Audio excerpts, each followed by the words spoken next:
Okay, first question. How did it feel to become Star-Lord again and play around the cosmos, and what were you looking forward to most? Oh man, it felt so great. It felt just so great to be Star-Lord again.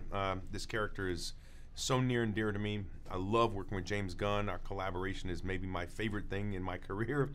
I've had so much fun playing this character, bringing this character to life, and it felt just great. I mean, it's like putting on a suit that was tailored for you. It just fit, and you know, the script was great, the story was great, and I think we executed, and the movie is, well, I'm very proud of the movie. And where do we find Peter Quill in this new movie? This film picks up just a couple months after the events of the first film, so Peter is trying his best to lead this ragtag squad of newly famous heroes who have accepted mercenary work with their new fame. He's trying to lead them and protect them from themselves and keep them out of trouble, with mixed results. Why is finding his father such an important personal quest for Peter?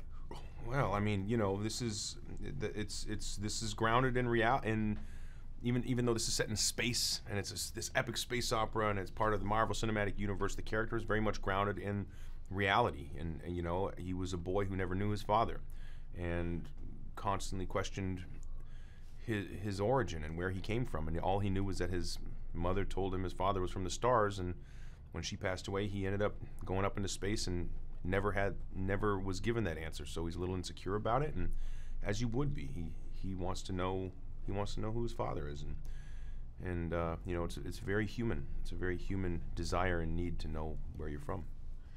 What trait do you most like about your character? I guess,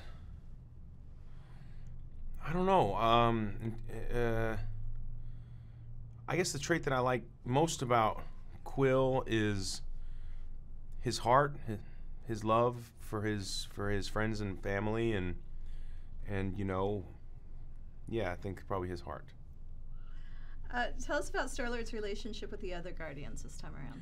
You know, Quill's the leader in a way, but this is, you know, he is. I guess he's the leader of this group, the captain of this squad, and his relationship with the Guardians. We explore further those relationships between he and Gamora, and the romantic fire that's bubbling just beneath the surface, and the unspoken attraction between the two of them.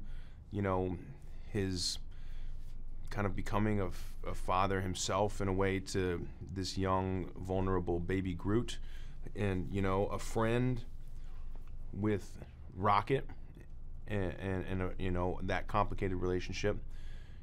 An adopted son with Yondu. You know, each relationship, those are the main relationships that we explore with Quill, but there are also relationships that are explored between other characters, and like any great movie, this film does focus on relationships, and we learn a lot about characters through how they relate to one another. Where do Peter, Quill, and Yondu stand with each other? You know, Yondu and Quill, we're not, the way we left, it kind of stands how we left it off.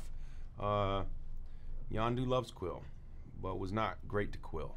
And, you know, Quill is still resentful of his upbringing and his childhood, and especially in light of the new information he learns in this film. So we leave it where we left off, but we end it somewhere far different. I just got out of Kurt's room and I asked him about working with you, and he could not have had more nicer things to say. Oh, I mean, he nice. just loves you. What was it like for you as an actor to work with Kurt? Real nightmare. I mean, real nightmare. He claims to love me, but he's very abusive. Very abusive. No, Kurt's awesome. Kurt's a great dude. Kurt is straight up. He's like he's honest and very straightforward. You'll never question where you stand with him. He'll tell you. And you know, he's a consummate pro. Was never late, always on time, always knew his stuff, worked really hard, and asked incredible questions, and wouldn't move on until he had a logical starting point. If it didn't make sense to him, if the director hadn't fully articulated the idea to him, he just wouldn't let it go until he knew. And I think that's really a sign of, obviously, an actor who knows exactly how to do what they do, and there's a reason he's been so successful for so long. I learned a ton from him, from not just, not in acting, not just how to be on set and how to be as a man, but certain technical aspects. And we had a great time outside of just our bonding over film, just with our things that we're similarly passionate about. And he's incredibly nice. I don't know. I really love him. I love him. And I asked him to be my dad in real life.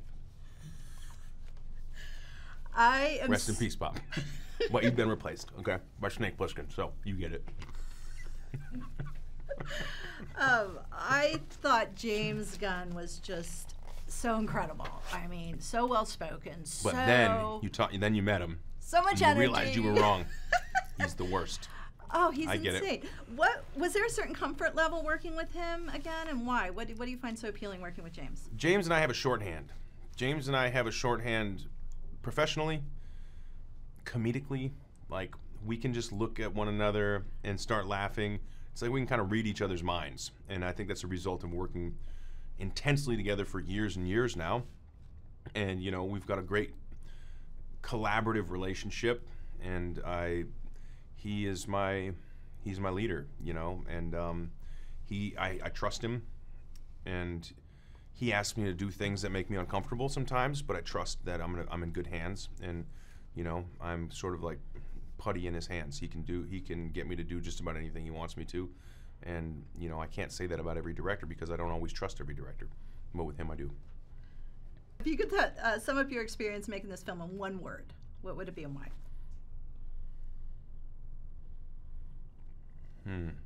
One word.